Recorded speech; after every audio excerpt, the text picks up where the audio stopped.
नमस्कार, बहुत स्वागत है आपका। मैं हूं प्रियंका और खबरों की शुरुआत करेंगे। संसद के मॉनसून सत्र का आज 5वां दिन। थोड़ी देर में शुरू होगी संसद की कार्रवाई। बड़ी खबर आपको बता रहे हैं, संसद के मॉनसून सत्र का आज 5वां दिन। संसद के मॉनसून सत्र का आज 5वां दिन। थोड़ी देर में शुरू होगी सदन की कार्रवाई। थोड़ी देर में शुरू होगी सदन की कार्रवाई। अविश्वास प्रस्ताव को लेकर प्रहलाद जोशी का बयान। अविश्वास प्रस्ताव को लेकर प्रहलाद जोशी का बयान। लोगों को पीएम मोदी और बीजेपी पर भरोसा है, तो विपक्ष आज अविश्वास प्रस्ताव लाने की तैयारी कर रहा है। पिछली बार भी अविश्वास प्रस्ताव लेकर आया था विपक्ष। प्रहलाद जोशी का कहना है, देश ने ऐसे लोगों को सबक सिखाया था।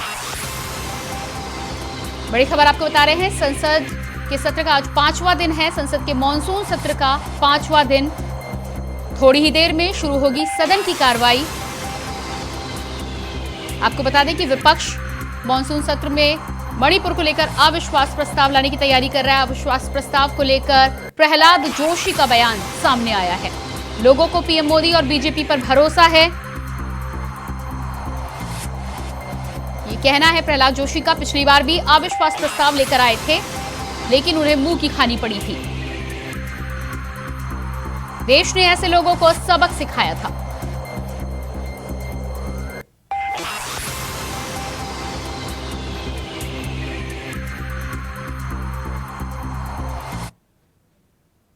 तो संसद के मॉनसून सत्र की शुरुआत हो चुकी है और कार्रवाई भी शुरू हो चुकी है। आपको सीधे लिए चलते हैं संसद की कार्रवाई पर।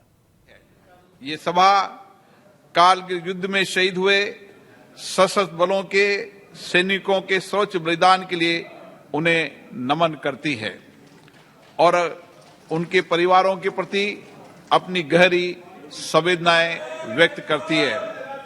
अब ये सभा उन सभी वीर सैनिकों की याद में कुछ देर मौन रहेगी, जो हमारे राष्ट्र की एकता और अखंडता को अक्षुण्ण बनाए रखने के लिए वीर गति को प्राप्त हुए हैं।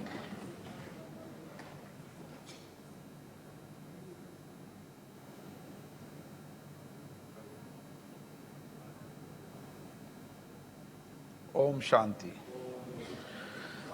प्रश्नकाल। क्वेश्चन नंबर 81 श्री मलुक नागर।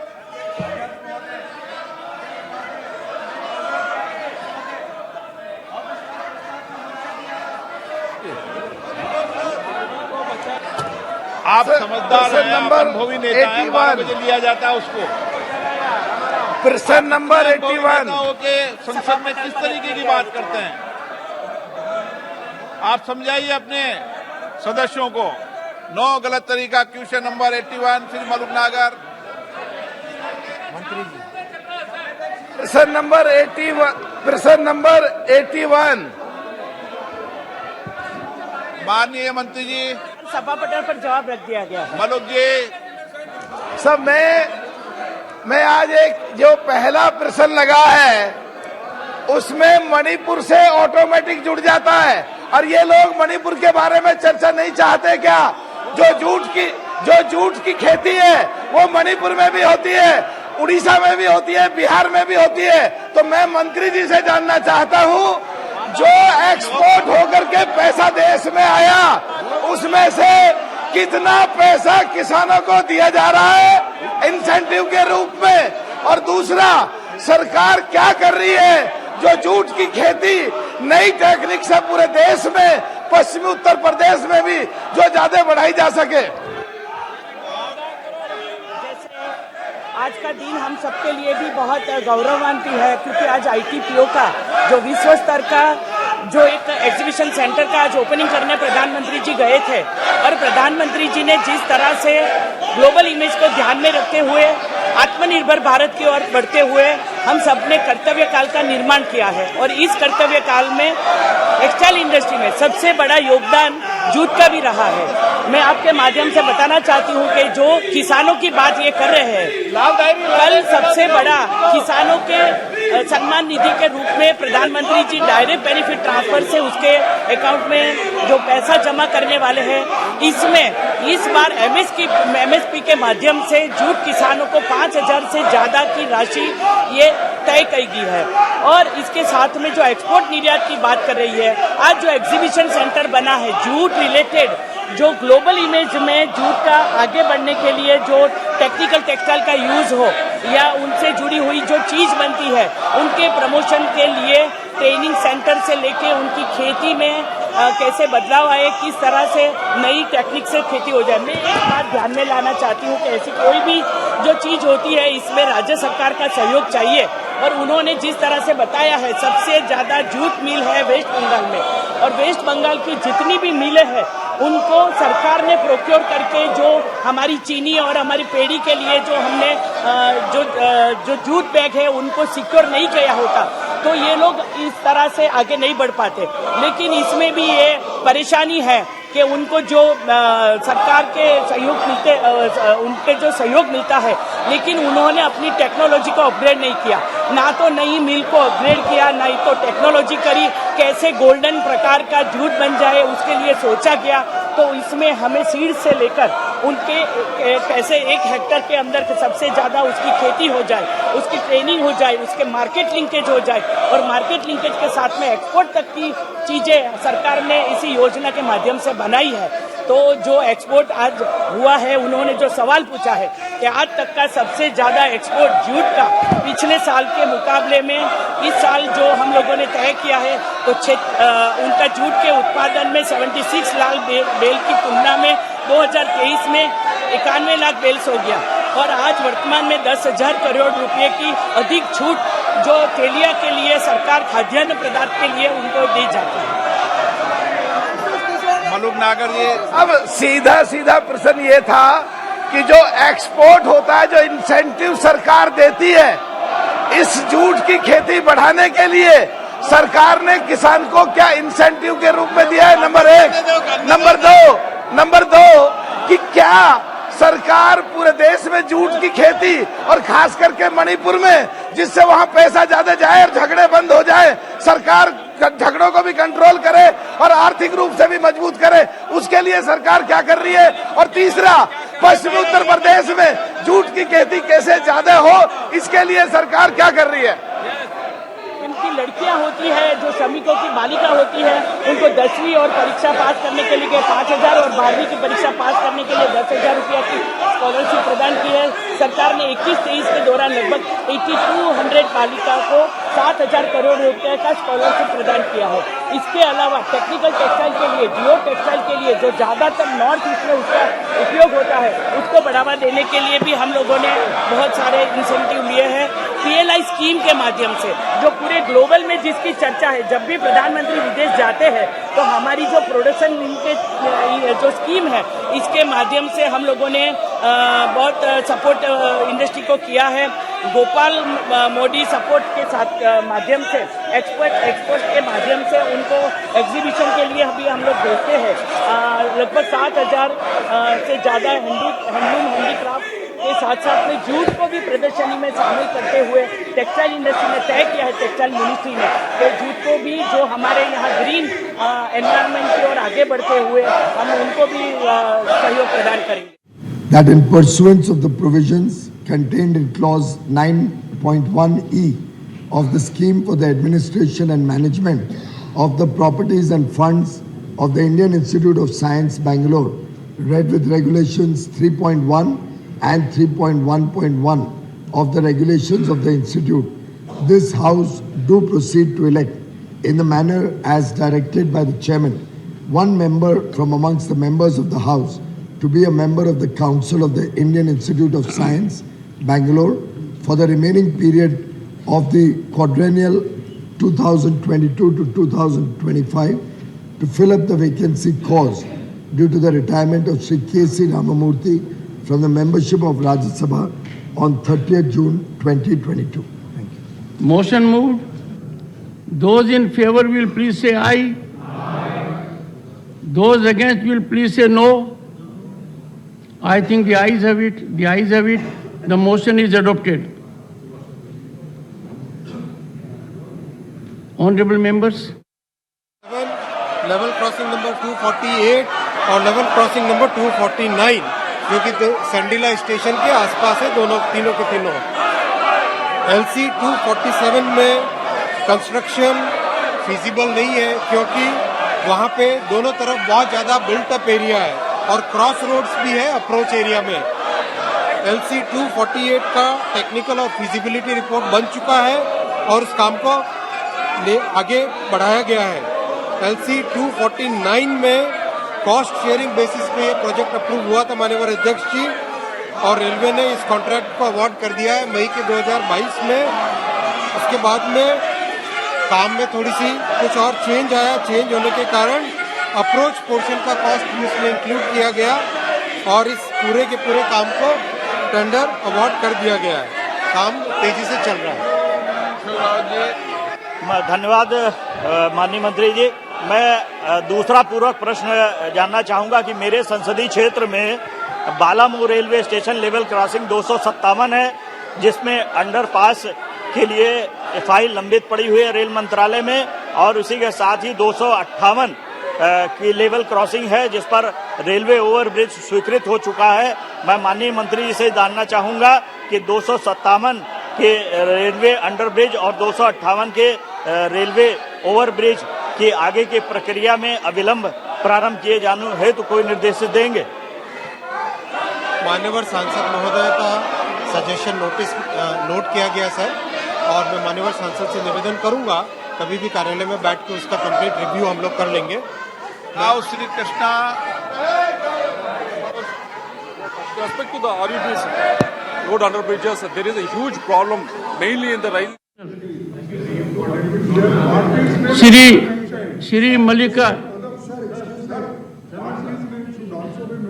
So that the entire country knows who raised this, I tell you. who are the members. One second. That is important. No, sir, no, sorry, please. Leader of the house. Leader of the house, please. Understand the rules. They don't know that the motion is already accepted under 176. So the nation is coming to know their ignorance. Concern is of everybody. Honorable members, as a matter of fact, two very important issues were raised by Derek O'Brien. उन steps में 3-4 step है जो कि बहुत ही महत्वपूर्ण है। सबसे पहले जो अंडरपासेस के डिजाइन में जो जॉइंट होते थे, उन जॉइंट के ऊपर एक अलग से जैकेटिंग करके उसको जॉइंट को रोका गया है।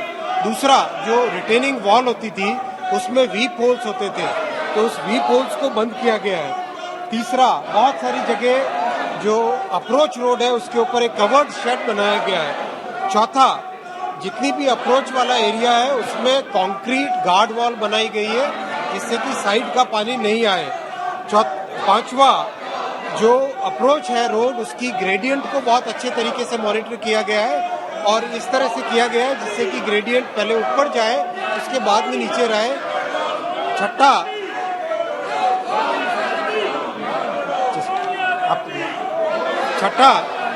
बहुत सारी जगह जो हमारे अंडरपासेस हैं, अंडरपासेस में सम्प क्रिएट किया गया है, जिस सम्प से मोटर लगाई गई है ताकि पानी को बाहर पंप आउट किया जाए। सातवां, बहुत सारी जगह क्रॉस ड्रेनेज की व्यवस्था की गई है।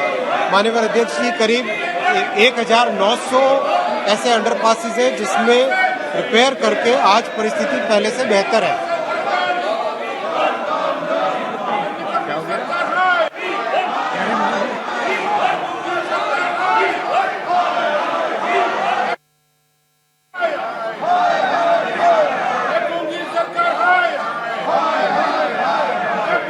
सदस्यगण, आप चर्चा नहीं करना चाहते, मणिपुर पर आप चर्चा नहीं करना चाहते, सदन की मर्यादा बना के रखो। सदन में बात या चर्चा के लिए अच्छा हो, आप अपने अपनी शासन पर बैठे हैं। हर विषय, हर मुद्दे पर चर्चा कराई जाएगी। ये सदन चर्चाओं के लिए है। आप चर्चा नहीं करना चाहते, प्रश्नकाल नहीं करना चाहते, सदन की कार्रवाई 12 बजे तक के लिए स्थगित की जाती है।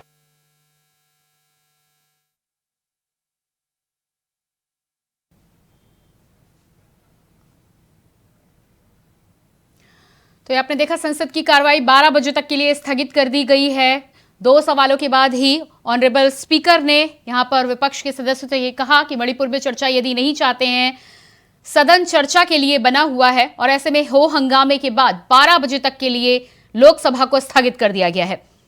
इस वक्त की बड़ी खबर आपको बता रहे हैं, 12 बजे तक के लिए लोकसभा को स्थगित कर दिया गया है। ऑनरेबल स्पीकर ओम बिरला ने 12 बजे तक के लिए संसद की कार्रवाई को स्थगित किया है। और आपको सीधे लिए चलते हैं राज्यसभा की कार्रवाई पर। That on 20th of July 2023, I have already imparted a ruling that the notices for short duration discussion received regarding the violence in Manipur are admitted, and the leader of the House, Piyush Goyal, had agreed for discussion on the issue. Since a similar notice has already been agreed for discussion by government, the notices received under Rule 267 are misconceived. Moreover,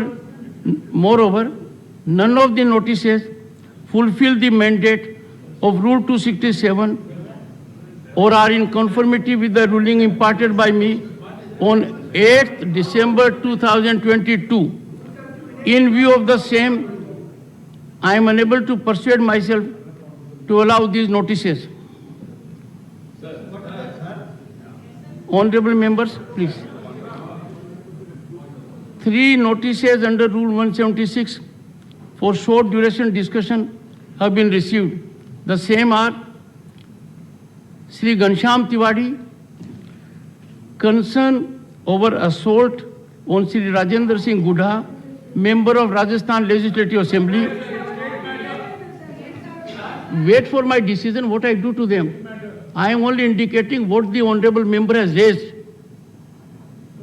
Be fully confident, I will deal with it. Dr. M. Thambi Durai, concern over rising prices of daily essential commodities. Sri C. Shanmugam, concern over breakdown of rule of law in the state of Tamil Nadu.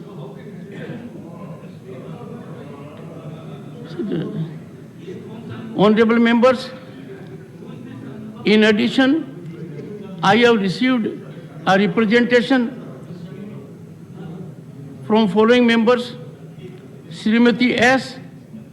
Fan Ganon Konyak, Sri Ravangra Narjari, Sri Pavitra Margareta, Sri Kamakhya Prasad Tasa, Sri Bhuvaneshwar Kalita, Sri K. One Lal Vena, Sri Ishe Lachungpa, Dr. Van Veirai Khadlukhi, Sri Viplab Kumar Dev, Sri Maharaj Sanaja Obali Simba, Sri Nabab Rebia, Sri Birendra Prasad Bash. They have given me a notice invoking Rule 176 stating, I quote, "We all the members of Rajya Sabha from Northeast earnestly request you to please include in the list of business of the House a short duration discussion on situation arising out of recent incidents in Manipur and steps taken in respect thereof under Rule 176 of Rules of Procedure and Conduct of Business in Rajya Sabha at the earliest. Government of India and state government have also taken so many steps to bring normalcy and restore peace in the state. All of India, including us,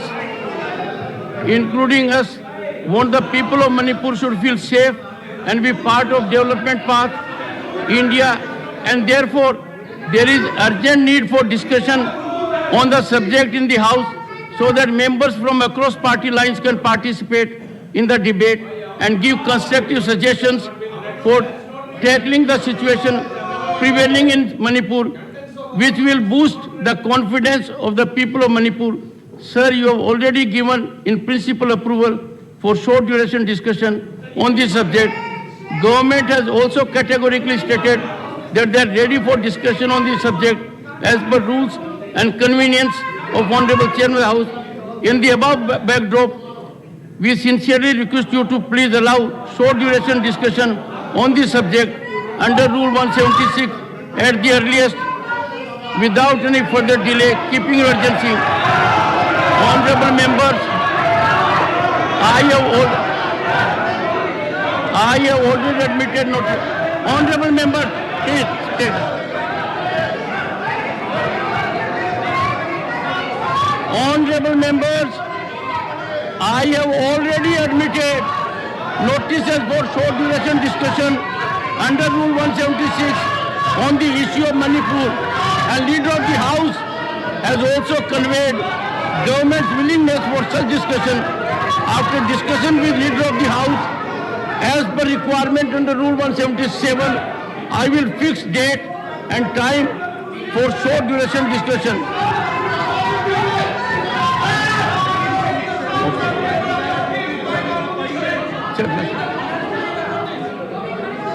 Okay, sit down. Honorable Finance Minister, I'll come to you. Given me the time. Please, take your So seat. I'm grateful you've given me the time. I'll come to you. Honorable I'm Finance grateful Minister. you've given me the time. I'm astonished to hear a member of this house call other members of this house धोखेबाज.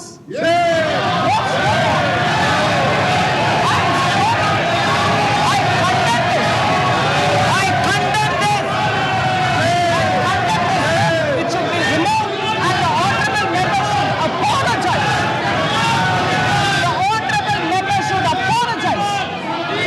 The honorable member should apologize. No way. This house cannot say this.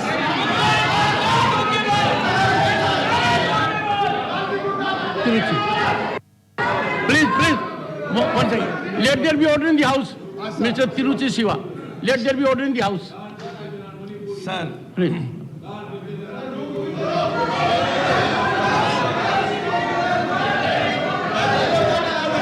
Nothing will go on record except what Mr. Tiruchi Siva says. Please, go ahead. And please. sir, Rule 235, sir. One second, sir. Give me a moment. Rule 235. Yes, sir. 35. Yes, sir. Sir, while the council is sitting, No, sir. Before reading the rule, tell me what is your point of order in substance. I shall, sir, Okay, go after ahead. reading the rule, I will tell you, sir. A member shall not interrupt any member while speaking by disorderly expression or noises or in any other disorderly manner. Sir, in the parliamentary democracy, sir, the leader of the house and the leader of opposition command a very big respect, sir. And whenever the leader of opposition or the leader of the house stands up, everyone will be silent listening to them. And our leader of opposition, Honorable Mallikarjun Kharge, yesterday, sir, two incidents happened. When he was speaking, he was now and then interrupted by the leader of the house, none other than the leader of the house and other members. He was not able to convey what he is your wanted point to. of- Number what- two, sir. what is your point of order? Number two, sir. Number two. Number two. Number two, sir. Number two, sir. Unprecedentedly, whilst the floor was given to him and when he was speaking, his mic was switched off. Sir, it really administrator, house has to be enlightened. House has to be enlightened. How it happened? Why it happened? Never has it happened in the past. Honorable that the member. leader of opposition's mic has been switched off, sir. Sir, we have to be enlightened. How it happened? Why it happened, sir?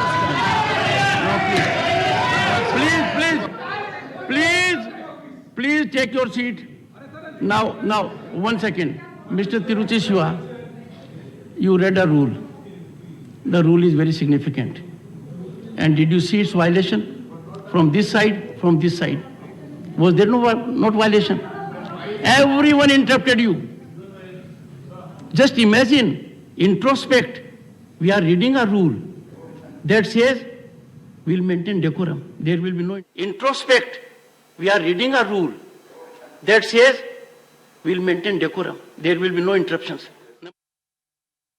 तो आप देख पा रहे थे राज्यसभा की कार्रवाई। इस समय कार्रवाई हो रही है जहां वित्त मंत्री निर्मला सीतारमण ने धोखेबाज शब्द को लेकर विपक्ष से मांग की है कि इसको लेकर माफी मांगी जानी चाहिए। इसके साथ ही साथ लगातार कार्रवाई चल रही है और प्रश्नों का दौर जारी है। इसके साथ ही फिलहाल इस बुलेटिन में इतना ही। ताजा अपडेट के साथ फिर होंगे हाजिर। देखते रहिए इंडिया वॉइस। नमस्कार।